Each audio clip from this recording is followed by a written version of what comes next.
Ngapnya sekau yang kena prank call. Halo? Hello, pedi itu badi dukan di Slipal de. Oh. Ane ngak pesa.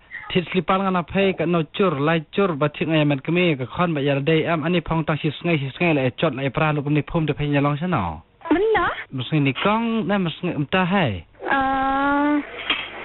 Te yo ngapa chot yo da bla long puut iman capok ka cerai. Ni put sana pe.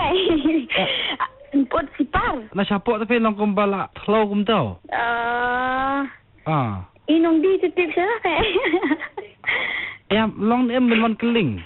Oh, man. Long kat banang sliam lilia rem. Yo, balai bem pot pat phong rete. Ya mala phong a si sngai. Oh, man tu sai. Na phong semadan temam long surata. Em ta si sngai de pay kong si sia tang si sngai hei phong. Nong rete aba madeng pelamai mo yang ah. Madang ya ta. Madeng badi separang banyakin. Te nek kum nong ta dang phong ta si sngai hei long katar ndi ba bakalanga.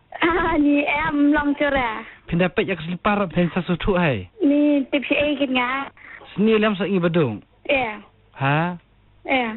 Ni dok nut mau dok kata-kata.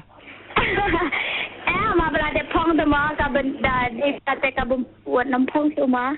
Dak on ta si cur oleh cur te pai. Ni mana si wan siap? Meski ni kong. Ni ngam kenal rete. Tan tak kenal si sawan Red FM mau. Ha?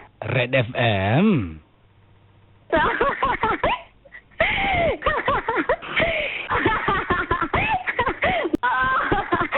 susu.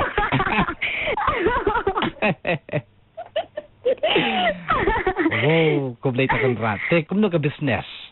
Sudah biar ni. Okey, tak. Jat berpilangan dapat mentah ke syirip, kecing rawai kerpang nak ke bentah jong pi. Oh, ada. Alright, nangai kerap tu ka kamai kecil ke jong pi, nangai roy par mo. Oh, ada.